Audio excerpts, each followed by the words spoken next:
하나님, 이곳에 우리와 함께 하심을 우리가 확신합니다. 우리의 예배를 누구보다 기뻐 받으시는 하나님이심을 우리가 믿습니다. 하나님, 이 시간 예배가 끝나면 이 시간은 다시 돌아올 수 없는 과거에 묻히게 됩니다. 우리 자신을 드리는 예배가 되게 하시고 우리 평생의 최고의 예배로 하나님께 나아가는 믿음의 시간 되게 하여 주옵소서. 그래서 나를 받아주시는 하나님을 만나는 귀한 시간 되기를 원합니다. 성령이 한 분 한 분을 타치해 주시고 우리 속에서 역사하신 하나님의 경험하는 예배가 되게 하여 주옵소서.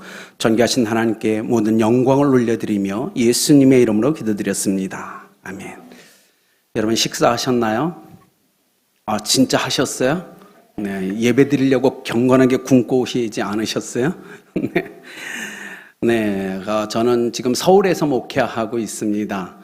아마 여러분 솔직히 얘기하면 오늘 제가 드리는 설교보다는 이번 주일에 저희 밥상팀이 와서 나누는 게 더 큰 은혜와 도전이 될 겁니다. 왜냐하면 실질적인 예가 굉장히 많이 있기 때문에 그렇습니다. 그래서 원하기는 여러분이 이번 주 수요일 날은 전부 참석하셔서 한번 그 간증들을 좀 많이 들어보셨으면 좋을 것 같아요. 네, 오늘 말씀 시편 127편 신의 밥상에 참여하라는 말씀을 좀 나누고 싶습니다. 어느 가정에서 식사 시간이 되었어요. 그런데 초등학생 아들 일이 큰 잘못을 한 겁니다. 그래서 아버지가 아주 눈물이 쏙 빠지도록 막 아들을 혼냈어요. 혼낸 등에 이제 식사 시간이 돼요. 그래도 와서 밥은 먹어. 그래서 밥상에 둘러 앉았어요. 근데 아버지가 얘기합니다. 오늘 네가 잘못했지. 그러니까 네가 식사 기도해. 기도를 시켰어요. 아들이 내키지 않았지만 아버지가 시키니까 눈을 감고 기도하기 시작했어요. 하나님 감사합니다. 원수의 목전에서 상을 베풀어 주셔서 감사합니다. 네, 갑자기 밥상에서 아버지가 원수가 되어버렸어요. 그렇죠? 여러분 밥상에서는 혼내시면 안 돼요. 그렇죠? 밥상은 우리에게 있어서 정말 중요하지만 하나님 앞에서도 굉장히 중요한 시간입니다. 그래서 오늘 밥상에 대해서 여러분과 좀 나누고 싶어요. 팀 체스터라는 목사님이 이렇게 얘기했습니다. 하나님은 우리와 함께 식사하고자 인간을 창조하셨다라고 강조했어요. 그런데 여러분이 이 말을 이해하려면 창세기부터 계시록까지 쭉 한번 생각해 보세요. 인간의 역사는 먹는 역사예요. 그렇지 않습니까? 그런데 유승준 씨는 한 걸음 더 나가서 이렇게 얘기했어요. 성경은 굶주림에 지친 인간에게 끊임없이 먹이시는 하나님의 역사가 성경의 역사다라고까지 얘기했어요. 신구약 전체를 보면요, 인간은 끊임없이 먹고 마시는 문제 때문에 괴로워했어요. 그리고 시험에 빠졌어요. 근데 그때마다 하나님은 변함없이 오셔서 우리에게 끊임없이 먹이시는 어머니의 모습으로 우리에게 다가오신다는 사실입니다. 그렇지 않을까요? 에덴 동산을 한번 생각해 볼까요? 여러분, 에덴 동산은 하나님이 차려주신 이 식탁, 밥상이 완벽한 식당이었어요. 거기엔 부족함이 없었어요. 그렇죠? 그런데 인간이 어떻게 했어요? 부족함이 없이 차려놓은 하나님의 밥상을 인간이 걷어차버렸어요. 그래서 하나님이 준 벌이 뭐예요? 그래? 너희들이 내가 부족함이 없이 차려진 밥상을 차버려? 그래, 그러면 너희들이 한번 벌어서 먹고 살아봐. 그래서 먹고 사는 벌이 에덴 동산에서부터 시작됐다는 겁니다. 그래서 인간은 뭐냐면 끊임없이 인간의 인류 역사 속에 끊임없이 우리는 먹고 마시는 이 인생에서 자유롭지 못한 인생을 지금까지 살아가고 있다는 거예요.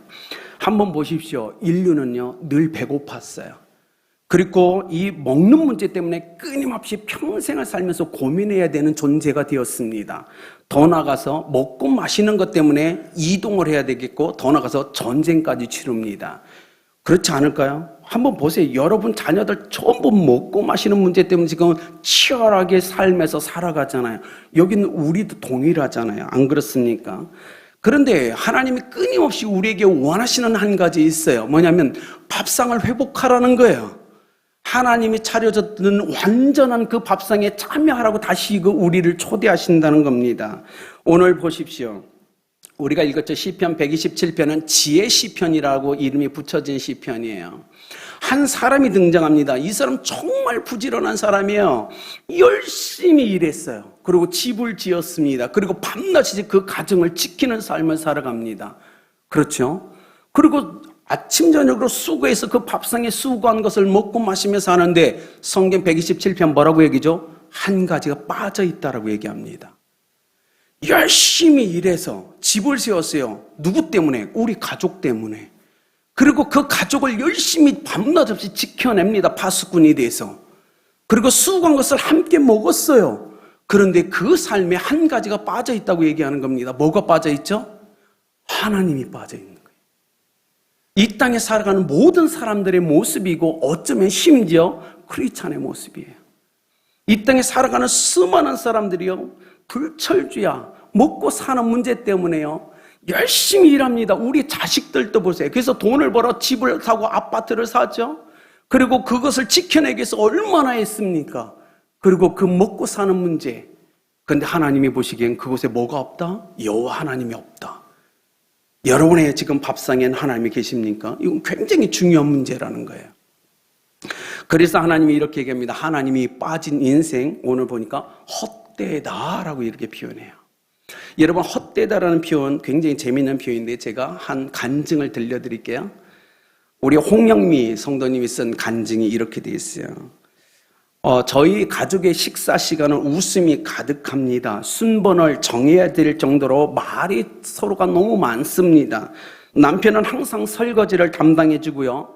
그래서 우리는 작년에 하는 밥상머리를 해야 되는가라는 의문점 때문에 참여하지 않았습니다.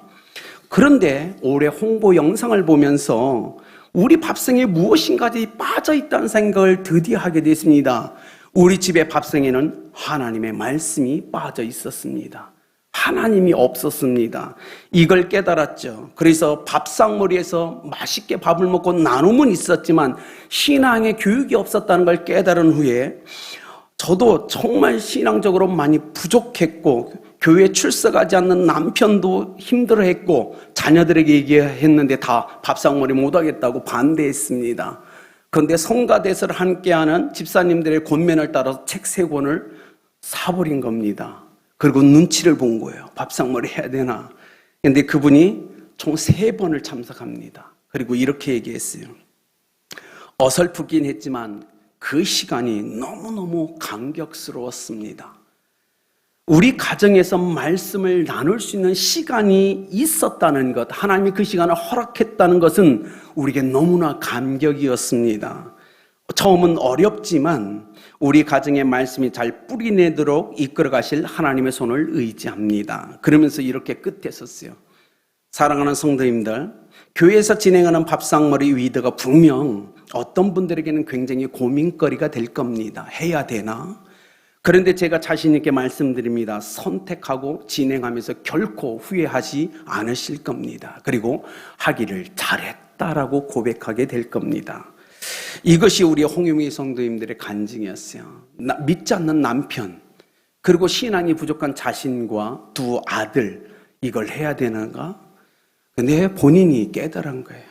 밥상은 있는데, 세상에 밥상은 차려져 있는데 그곳에 하나님의 임재함이 없고 하나님의 말씀이 선포되지 않고 신앙의 교육이 이루어지지 않는다는 사실을 그가 깨달은 겁니다. 여러분, 부모로서 우리의 책임은 뭘까요? 자녀들에게 밥 잘 먹여주는 거요? 공부하라고 학비 대주는 게 다할 건가요? 아닙니다. 우리는 예수 그리스도의 십자가의 은혜로 구원받은 사람들입니다. 우리의 밥상은 예수 믿는 사람과의 밥상과는 분명 달라야 된다는 겁니다. 여러분이 정말 살아계시고 역사하신 하나님을 믿는다면 우리의 밥상은 믿지 않는 사람들의 밥상과는 달라야 되는 것, 하나님이 그 밥상을 통하여 과연 영광을 받으실 수 있는가라는 질문을 우리는 해야 된다는 겁니다. 그렇지 않을까요? 우리의 밥상은 믿지 않는 사람과 분명 다른가라는 질문을 한번 해보시길 바랍니다. 아까 광고에서 말씀드렸지만 유대인의 우리가 신앙교육, 자녀교육부는 하브루타입니다. 하브루타는 2가지로 나눠져요. 아버지가 중심이 되어 진행했던 밥상머리와 어머니가 중심이 되어 진행했던 베갯머리 2가지가 나눠집니다. 오늘 성경에도 그대로 나와요. 여러분, 이것은 왜 유대인들은요 밥상머리와 베갯머리를 진행했냐면 이걸 통해서 신앙의 전수를 시켜주기 위해서 했다는 거예요. 단지 먹고 마시며 잠을 자기 위해서 하는 게 아니에요. 나의 자녀들에게 신앙을 전수해주기 위해서 그들은 철저하게 밥상머리, 아버지 중심의 밥상머리와 어머니 중심의 베갯머리를 진행합니다. 이게 굉장히 중요했죠. 여러분, 오늘 주님이 우리에게 신의 밥상에 참여하라고 다시 에덴 동산의 밥상을 회복하라고 얘기하는 겁니다. 여기서 얘기한 거 헛되다라는 표현이 샤브입니다. 샤브는 뭐냐면 이겁니다. 우상숭배하다라는 뜻이 포함되어 있는 겁니다. 왜 우상숭배하다라는 표현이 표현되면 이겁니다.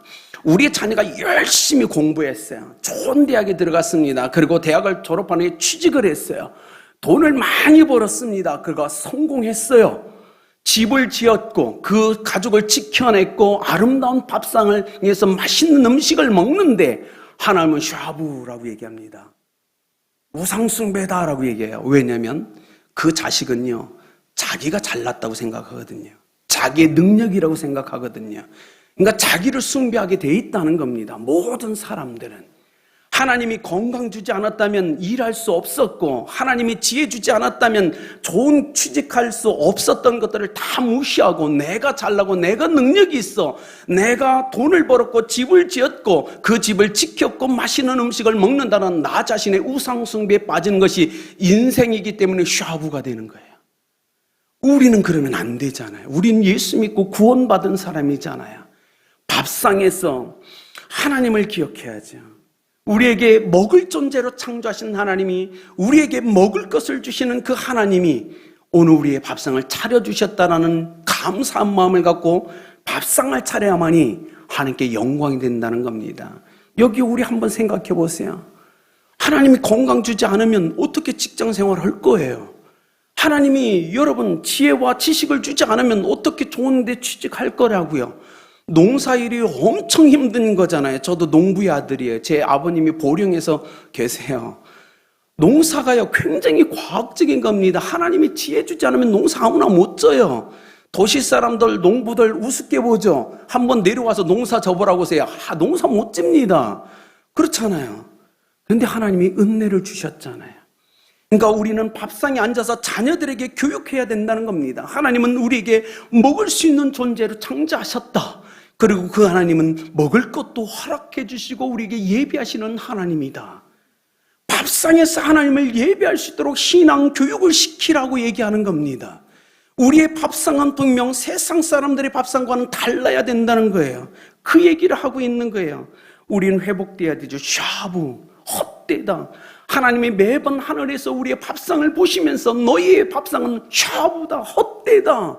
너 자신을 숭배하고 있잖아. 네가 잘나고 공부 잘하고 좋은데 취직해서 돈 벌어, 아파트 사고 차 사고, 그리고 이 가족을 지키고 20평에서 24평 30평 늘려가면서 맛있는 음식을 먹는 게 너 자신의 능력이라고 너 자신을 숭배하고 있는 거야. 그건 샤브, 헛되다. 여러분, 우리는 그러면 안 되잖아요. 우리의 밥상에서 하나님의 임재하심을 경험하셔야 됩니다. 우리 자녀들에게 그걸 가르쳐야만 되는 거예요. 그렇지 않을까요? 자, 보십시오. 2021년도 작년에 한국에 결혼한 사람들의 숫자가요 19만 3천 건이에요. 19만 3천 건의 결혼식이 있었어요. 그런데 이혼율이 얼마인지 아십니까? 10만 2천 건이에요. 53%의 이혼율이에요. 쉽게 말하면 두 가정의 결혼을 한 가정은 이혼한다는 거예요. 한국이 그렇게 위기예요. 여러분, 질문을 하셔야죠. 왜 이런 현상이 일어날까라고 질문해 보세요. 그리고 이혼한 사람들한테 찾아가서 질문해 보셔야 돼요. 아니, 사랑해서 결혼했지 않습니까? 그런데 왜 이혼하세요? 라고 얘기하면 하나입니다. 별거 아니에요. 이혼한 이유 별거 아니에요. 밥상머리를 안 했어요. 밥상에서 함께 밥을 먹지 않았다고요. 바쁘다고. 남편 바쁘다고 회사에서 저녁 8시, 9시, 10시 술 먹고 2차, 3차 가는데 저녁 늦게 들어오죠. 아침 일찍 출근하죠. 자녀들이 아버지 얼굴을 볼 수 없는 거예요. 아내는요, 혼자 쓸쓸하게 집에서 밥을 먹는 거예요. 대화가 사라졌어요. 밥상이 없으니까. 밥상 앞에 밥상은 차려져 있는데 남편이 없는 겁니다. 언제는 자식이 없는 겁니다. 아내가 없는 겁니다. 대화가 없잖아요. 당연히 이혼으로 가죠. 여러분 생각해 보세요. 연애할 때요, 매일 만났잖아요. 매일 밥 먹었잖아요. 매일 얘기 나눴잖아요. 그러니까 사랑이 깊어졌잖아요. 그런데 결혼하고 난 다음에는 돈 때문에, 그거 돈 벌자고 밥상에 마주 앉지 않는 겁니다. 그렇잖아요. 솔직히 얘기하잖아요. 사역자들도 그런 거 혹시 아십니까? 서울에 있는 사역자들요. 좀 큰 교회는요, 사역자들이 저녁 12시에 퇴근해요, 매일. 교회 일이 너무 많아서. 무슨 밥상에 앉았습니까? 그러니까 관계가 다 깨진 거예요. 남편과의 관계가. 그러니 자연스럽게 이혼으로 갈 수밖에 없는 겁니다. 내가 이러려고 결혼했어? 내가 연애할 때 우리 매일 만났잖아. 매일 맛있는 거 함께 먹으면서 수많은 대화를 나눴는데 결혼하고 나니까 이게 사라진 겁니다. 밥상이 사라진 거예요. 여러분, 에덴 동산을 기억하시면 좋아요. 하나님이 원하는 건요, 우리에게 먹는 존재로 창조하시고 먹을 것을 주신 하나님은 끊임없이 우리가 밥상에 모여 앉기를 원하신다고요. 그곳에서 우리를 먹는 존재로 창조하고 먹을 것을 주시는 하나님을 기억하며 우리의 밥상이 예배가 되게 하라, 이것이 하나님의 명령이었다고요. 그런데 그걸 다 잃어버린 겁니다. 이 시대에. 죄송하지만 우리 성도님들, 여러분 가정은 어떻습니까? 여러분 밥상에 같이 앉아 계시나요? 솔직히 얘기할까요? 아니잖아요. 우리 장로님들, 집사님들, 아내들이 밥상 차려주는데 아내가 앉기 전에 다 먹고 일어나시죠? 그러세요? 남자들 좀 그래요. 그죠? 밥상 한두 가지 놨는데 혼자 먹고 벌떡 일어나 나가요. 이게 무슨 밥상이에요? 아니에요. 엄마들 솔직히 얘기하세요. 아이들 밥상 차려놓고 엄마가 앉기 전에 먼저 먹으라고 해요. 이게 무슨 교육입니까? 아닙니다. 아이들한테 기다리라고 해야 돼요. 그걸 인내력을 밥상에서 가르쳐야 되잖아요. 밥상에서 아버지의 권위, 어머니의 그 권위를 밥상에서 가르쳐야 되는데 아이들이 밥상에서 버릇없는 것만 배우는 거예요. 엄마 오기 전에 먼저 먹는 것, 내가 왕이 되는 걸 먼저 배워요. 아닙니다. 우리는 하나님의 밥상을 회복해야 됩니다. 오기 전에 아이들 보고 기다려. 아빠 오시기 전에, 아버님이 앉기 전에 기다려야 돼. 가르쳐야죠. 아버지의 권위를 세워줘야죠. 밥상에서. 아버지는 엄마가 오시기 전에 수저들지 마. 엄마가 오셔야 돼. 가르쳐야죠. 신앙과 예절, 질서를 밥상에서 회복해야 된다는 겁니다. 밥상에 아버지 권위가 없어요. 어머니의 권위가 없어요. 우리가 만든 거예요. 그러니 이 버르장머리 없는 우리 자녀들이 성장해서 거들떠보지 않습니다. 제가 여기 오기 전에요, 저희 아내와 함께 무슨 프로를 잠깐 봤어요. 동대문에서 구두 이렇게 팔아서 하며 엄청나게 돈 번 분이 아들한테 7, 80억 건물 하나 주고 둘째 아들에게도 하나 주고 딸에게는 매달 600만 원씩 주면서 또 작은 점포까지 다 줬어요. 그랬더니요, 세 자식이요, 엄마를요 내쫓은 거예요. 엄마가요, 딸내미가 전셋집 아파트 얻어놓고 엄마 비밀번호 안 가르쳐줘가지고 그 아파트 전세 바로 문 앞에서 살고 있는 거예요. 이 말이 됩니까? 왜요? 잘못 가르친 거잖아요. 밥상머리가 깨진 거예요. 세상은 그런 거예요. 알짜리 없는 거예요. 법적 소송 걸어서 저기 한다니까요. 엄마한테 딱 2천만 원 보내줘. 이거 갖고 우리 합의하자고. 이제 더 이상 돈 달라고 하지 말라. 이런 자식이 어디 있습니까? 여러분, 그런 자녀 키우기를 원하세요? 아니잖아요. 우리는 예수 그리스도를 믿어 구원받은 사람이에요. 우리 밥상을 회복해야만 된다는 거예요. 어느 장면 이렇게요. 어느 날 아내가 식사 시간에 밥을 먹다가 남편의 눈을 딱 마주치고 바라보면서 이렇게 얘기합니다. 여보, 당신은 내게 로또 같은 남편이야. 그때 남편이 기분이 너무 좋았어. 그래? 내가 당신에게 로또 같아? 그랬더니 아내가 한마디 더 해요. 하나도 안 맞아. 하나도 안 맞아, 당신이랑 나는. 여러분, 그렇더라도 밥상은 함께 해야 되는 겁니다. 그런 이야기라도 밥상에서 함께 먹으면 나눌 때 행복이 있는 거예요. 그런데 우리는 그런 대화조차도 않는다는 겁니다. 다시 한번 회복해야 돼요. 여러분, 가족은 밥상에 둘러 앉아서 함께 밥을 먹는 것이 가족이잖아요. 오늘 이 예배를 끝난 다음에 여러분, 교회에서는 밥상머리드 잠언 여러분 힘드실 거예요. 그러나 일주일에 2번은 여러분 자녀와 함께 있으셔야 됩니다. 자녀가 타지에 나가 있다면 부부끼리라도 하셔야 되고요. 아니면 여러분 혼자라도 여러분 차려놓은 밥상이 하나님의 임재가 있는 밥상으로 만들어내셔야 됩니다. 그건 굉장히 중요한 거예요. 저희 교회가 밥상머리 위드 잠언했어요. 사업하는 사람들이 93명이에요. 사업체가 93개예요. 여러분 그분들이 밥을 먹을 수 있겠어요? 밥상머리 했을까요? 했습니다. 언제요? 저녁 11시에요. 퇴근한 다음에. 11시에 아이들 다 깨운 거예요. 일어나라고. 밥상 해야 된다고 11시. 해야 된다는 거예요. 언제까지 그냥 포기할 거냐고요, 자녀들을. 아니요, 깨워야죠. 저런 저녁 11시라도 우리가 일어나자. 우리의 밥상을 회복해야 돼. 밥은 다 먹었으니까 다과라도 하면서라도 밥상머리 하나님께 나가자. 여러분 그런 가정이 굉장히 많았다고요. 그 가정에 하나님이 엄청난 은혜를 주신 겁니다. 더 가까이 2절에 보십시오. 여호와께서 그의 사랑하는 자에게 잠을 주시는도다. 여러분 잠이 얼마나 중요한지 아시죠? 그죠?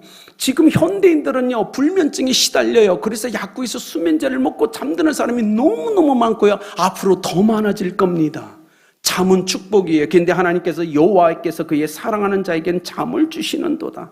문제는 뭐예요? 우리 자녀들이, 우리의 남편이 끊임없이 열심히 일하고 하루 종일 막 회사 다니면서 스트레스를 잔뜩 받고 저녁에 들어왔는데요. 그 스트레스를 해결하지 않고 침대에 넘어져서 잠을 잔다. 여러분 생각해 보세요. 그 잠이 달까요? 아닙니다. 꿈속에서도요. 악몽에 시달리고요. 스트레스에 시달려요. 잠자고 일어났는데 개운하지 않아요. 왜요? 스트레스를 그대로 갖고 잠을 잤거든요.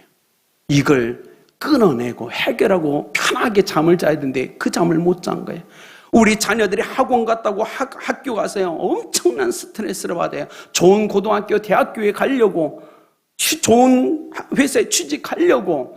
그런데 그렇게 하루 종일 시달리다 침대에 들어놓아서요. 편안한 잠을 잘까요? 못 잡니다. 그래서 오늘 얘기한 것처럼 유대인들이 하브로타 중에 베갯머리를 하라는 거예요. 여러분 자녀가 어릴수록 베갯머리는 하셔야 됩니다. 저녁에 잠이 들기 전에 하나님의 말씀을 한 구절 얘기해주고 하루 종일 받았던 우리 아이들의 스트레스를 끊어주는 기도를 해야 돼요. 하나님 앞에 다 맡기는 기도. 그래서 아이가 모든 하루 종일 받았던 스트레스를 하나님 앞에 다 아리고 다 올려드린 후에 편안하게 숙면을 취하고 단잠을 잘 수 있도록 그걸 도와주는 건 부모들이 해야 된다는 겁니다. 여러분 이 시대 정말 대도시에 사는 우리 서울에 사는 우리 자녀들요. 여러분 지금요 우울증에 걸리는 우리 학생들이 너무 많아요. 성공해야 된다는 것 때문에 부모가 베갯머리를 안 해줘요. 제 아들이요 24살이거든요. 군인이에요. 휴가 나오잖아요. 새벽 예배 한 번도 안 빠져요. 군대에서도요 그렇게 했어요. 훈련소에 들어가가지고요 아침에 일어나야 되는데 훈련소에서도 30분 전에요 일어나서 이불 뒤집어 쓰고 혼자 큐티하는 거예요. 훈련소에서도 그렇게 지금까지 걸어왔어요. 그런데요 휴가 나와서 새벽 예배 끝나고 피곤해 지쳐서 침대에서 자는데 저는요 조용히 올라와서 가서 아이를 한번 꼭 안아줘요. 하브로타 하나님 이 아이를 축복해 주세요. 하루에 한 번 24살 저보다 덩치 더 커요. 그런데도 껴안아 주거나 바쁠 때는 그의 발목을 한번 잡아주고 축복해 줍니다. 하나님 이 영혼을 하나님께 의탁합니다. 우리는 그런 존재로 부름받은 아버지와 어머니라는 거예요. 여러분 그 삶을 살아내지 않을까요? 오늘 주님께서 얘기하시잖아요. 이제는 끌어내라고. 남편들 힘드시죠? 그러나 여러분 잠자기 전에 괜찮아요. 너무 피곤하면 침대에 바닥에 드러누워서라도 잠깐 기도하세요. 하나님 오늘 제가 피곤했어요. 이걸 다 가져가 주세요. 그래야 되지 않을까요? 한번 생각해 보십시오. 우리가 잠자는 시간 우리가 할 수 있는 게 아무것도 없잖아요. 그렇죠? 여러분 잠자는 시간 여러분 뭐 할 수 있어요? 아무것도 못해요. 호흡 우리가 주장할 수 있다고요? 못합니다. 심장이요? 우리가 주장 못해요. 잠자는 순간 우리는 아무것도 나 자신에게 어떤 손도 못 써요. 우리 자녀도 동일합니다. 누가 지켜주셔야죠? 하나님이. 내가 도저히 나 자신을 손을 댈 수 없는 잠자는 시간 하나님의 임재 가운데 하나님이 나를 지켜주고 내 코끝의 호흡을 지켜주고 심장을 지켜주고 꿈을 지켜주셔야만이 우리는 편안한 은혜의 잠을 잘 수 있는 거 아닙니까? 여러분 2년 전에 우리 교회 청년 35살 먹은 청년이 대기업에 다니다가요 점심시간에 밥을 먹고요. 회사 로비에요. 친구가 같이 차를 마시다가 친구가 먼저 일어났는데요. 못 일어났어요. 35살 심장마비. 하나님이 주관해 주셔야 되는 거 아닙니까? 평생 대기업 잘 취직했다고 했는데 그 스트레스를 심장이 견디지 못하는 거예요. 그걸 부모가 가르쳐 줬어야죠. 매일 스트레스를 끌어주는 기도를 해줬어야죠.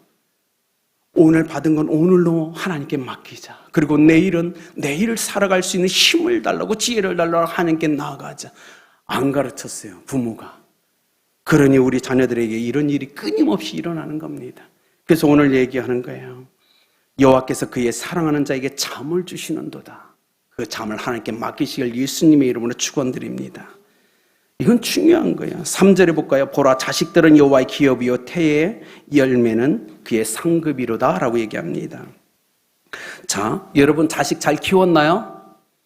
네, 이렇게 우리 정지현 성도가 했던 간증을 한번 알려드릴게요. 밥상머리를 끝내고 이젠 잠언을 펴서 각자의 오늘의 구절과 질문, 다짐을 물어보았습니다. 그랬더니 막내 아들 초등학생이 이렇게 대답합니다. 내 손조가 세운 옛 지게석을 옮기지 말지니라. 아버지가 갑자기 당황을 했어요. 지게석? 이거 설명을 해줘야 되는데 아버지가 잘 모르겠는 거예요. 얼른 사전을 찾았어요. 지게석, 그리고 아버지가 막내한테 얘기합니다. 이 지게석이란 하나님의 세우신 규칙을 얘기하는 거야. 하나님이 세우신 규칙을 옮기지 말라고 하는 것 같아 라고 얘기했어요. 그런 다음에 아버지가 초등학생 두 아들에게 이렇게 질문합니다. 너희들 하나님의 규칙이 뭔지 알아? 그랬더니 두 아들이 이렇게 대답하는 거예요. 하나님의 규칙? 그거 십계명 아니야? 살인하지 말라, 도둑질하지 말라, 간음하지 말라. 아버지가 놀란 거예요. 아이들이 이렇게 대답할 줄 몰랐어요. 막내의 이 지게석이라는 질문 때문에 아버지가 사전을 찾아봤고 자녀의 대답을 통해서 더 선명하게 그 뜻을 알게 된 것. 여러분, 이것이 우리의 밥상머리에서 이루어져야 된다는 거예요. 이 대단하죠. 그래서 그가 얘기해요. 교회에 다녀와서 부족한 공부를 하라고 아이들에게 잔소리를 했는데 오늘 밥상머리를 통해 하나님의 규칙을 다시 새기는 시간이 되어 감사했습니다. 여러분, 여러분의 자녀가 생각보다 똑똑하다는 거 아십니까? 여러분의 자녀가 생각보다 성경을 많이 알아요. 이걸 밥상머리에서 확인해 주세요. 이건 중요한 겁니다. 자요, 한국 갤럽 통계에 의하면 기독교 신앙 계승률은요, 불교나 천주교보다 더 형편없대요.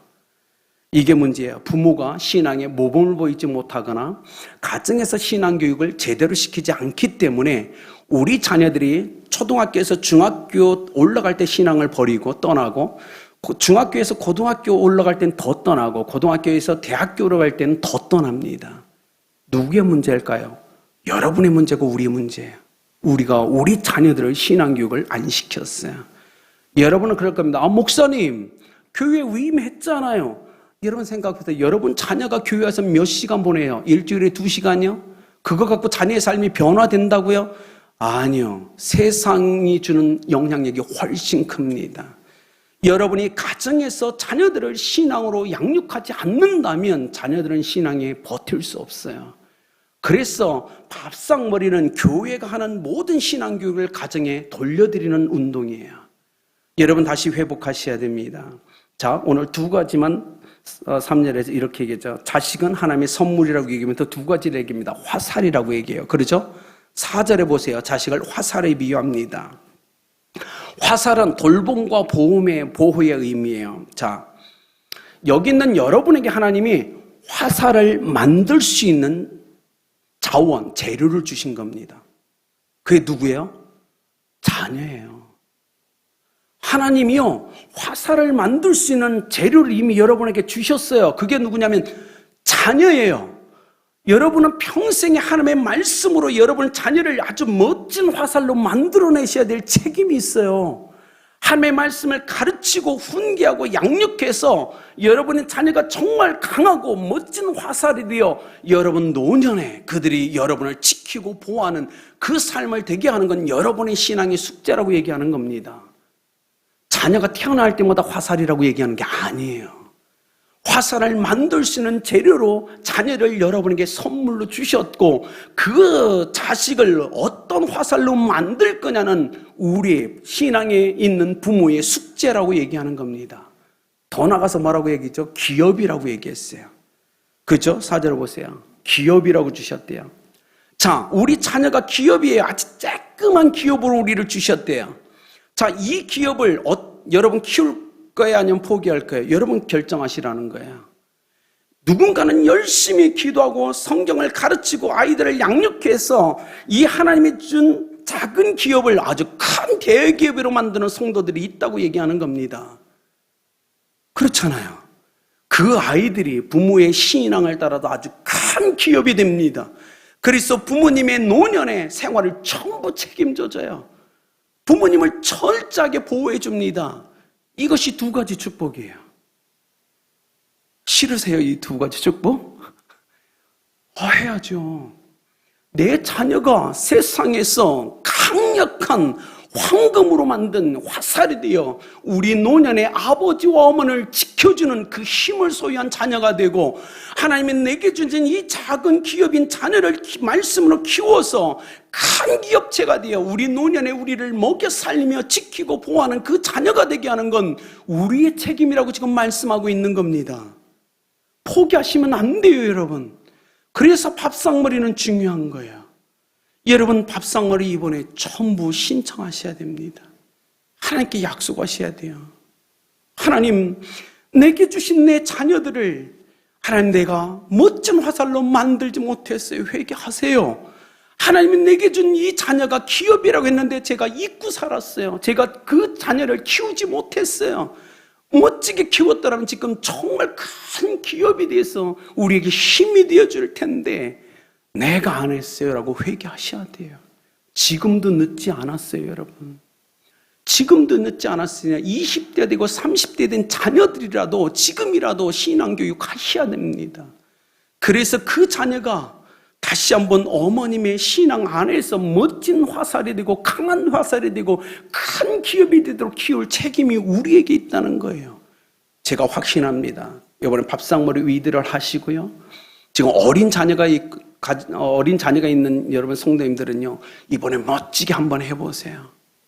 그래서 아마 10년이 지난 후에 우리 문영호 목사님께, 목사님, 우리 아들이요 정말 강한 화살이 되었어요 라고 얘기해 주셨으면 좋겠어요. 목사님, 밥상머리를 통해서 우리 자녀가요 큰 기업이 됐어요. 그래서 우리에게 힘이 되고 우리를 지켜주고 우리 생활을 다 책임져 줍니다. 얼마나 멋있습니까?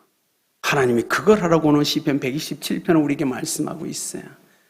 여러분, 후회되지 않은 삶을 살기를 원하면 오늘 말씀은 꼭 기억하십시오. 아버지 중심의 하브루타, 밥상머리를 하셔야 됩니다. 어머니 중심의 베갯머리 하브루타를 하셔야 되고요. 그걸 통해서 하나님이 주신 우리의 화살인 우리의 자녀들 강하게 만들어 주십시오. 하나님이 우리에게 기업으로 준 그 재료를 가지고 말씀을 잘 빚어서요 큰 기업이 되게 하십시오. 그러면 여러분 평생에 내가 잘했다라고 만족해 하시고 하나님께 영광을 올려드릴 줄 믿습니다. 제가 마무리로 이 얘기하고 마칠게요. 부부에 대한 이야기입니다. 미국에요 유명한 잡지 중에 라이프라는 잡지가 있어요. 이 기자가요 영국을 방문했다가 지하철 대합실에서 식사를 하게 되었어요. 근데 나이가 한 80 넘은 할머니 할아버지가 둘이 손잡고요 기뚱기뚱 걸어서 대합실에 들어오는 겁니다. 그리고 줄을 서더니 주문해요. 비스켓, 과자 하나 하고 차 한 잔을 시키는 겁니다. 그리고 기자가 유심히 봤어요. 근데 둘이가 가만히 그 비스켓과 차가 나올 때까지 손을 잡고 계속 기다리는 거예요. 서로 쳐다보면서. 그리고 이제 소리가 나니까 둘이 가서 비스켓과 차를 가지고 앉아서 둘이 조용히 바라보면서 먹는데 할아버지가 비스켓을 먼저 먹어요. 잘 조심조심스럽게. 할머니가 차를 마십니다. 기자가 계속 봤어요. 어떡하나 그러더니요. 비스켓을 한 반 정도 먹은 후에 틀니를 빼더니요. 옆에 있는 냅킨으로 깨끗이 틀니를 막 닦는 거예요. 그러더니 할머니한테 틀니를 주는 거예요. 그러니까 할머니가 그 틀니를 받아서 자기 입에 끼더니 할아버지가 남겨준 반쪽 남은 비스켓을 먹기 시작하고 할아버지는 조용히 할머니가 마시던 그 차를 가져다가 마시기 시작하는 거예요. 기자가 보니까 두 분이 옷 입은 거 보니까 너무너무 가난한 분들인 거예요. 그럼에도 불구하고 두 분의 모습이 너무너무 아름다워서 두 분의 모습을 사진에 찍어서 올렸어요. 아름다운 참 사랑의 모습이란 주제를 달아가지고 전시회에 제출한 겁니다. 너무 아름답지 않습니까? 그리스도 안에서 우리가 그래야 되지 않을까요? 이 땅에 깨어져가는 수많은 가정보다는 가진 것 없고 남루한 옷을 입었지만 그러한 인생의 마지막 순간까지 그저 비스켓 하나, 차 한 잔을 시켜놓고서 그렇게 아름다운 모습으로 서로의 하나밖에 말이랄 수 없는 틀니를 가지고도 함께 이렇게 아름답게 인생을 살아가고 정리하는 이 부부의 모습을 보십시오. 얼마나 아름답습니까? 이것이 하나님이 원하는 가정 아닐까요? 이 시대에 이것이 회복되어야 되지 않을까요? 기자가 코끝이 찡하고 눈시울이 뜨거워지면서 이토록 아름다운 노부부의 모습은 사진에 남겨야 된다고 사진을 찍어서 남겨놓은 겁니다. 사랑하는 여러분, 오늘 말씀을 기억하시면서 이번에 여러분이 그런 가정을 회복하시길 예수 그리스도의 이름으로 축복합니다. 일주일에 2번만, 힘드시더라도 2번만. 네, 남자분들 먼저 식사하면 안 돼요. 기다려주세요. 사랑하는 우리 아내들, 네, 아내분들 자식 먼저 밥 먹이지 마세요. 기다리라고 하세요. 아버지가 먼저 수저를 들도록 가르치셔야 됩니다. 그리고 먼저 아버지의 기도를 함께 먹고, 아버지가 믿지 않는다면 어머니의 기도로 먼저 밥을 먹는 우리의 밥상이 신의 밥상이 되길 예수 그리스도의 이름으로 축원드립니다. 기도하겠습니다. 살아계시고 역사하신 하나님, 세종 선한 목자교회 성도들의 모든 가정을 예수 그리스도의 이름으로 축복합니다. 저들의 가정의 밥상이 신의 밥상이 되게 하여 주옵소서. 하나님의 영광을 받으시는 밥상이 되어 하나님이 마음껏 축복하시는 밥상이 되게 하여 주옵소서. 바쁘고 힘들더라도 이 모든 걸 통해 하나님께 영광 돌리는 이 한 달이 될 수 있도록 역사하여 주옵소서. 감사함이 예수님의 이름으로 기도드렸습니다.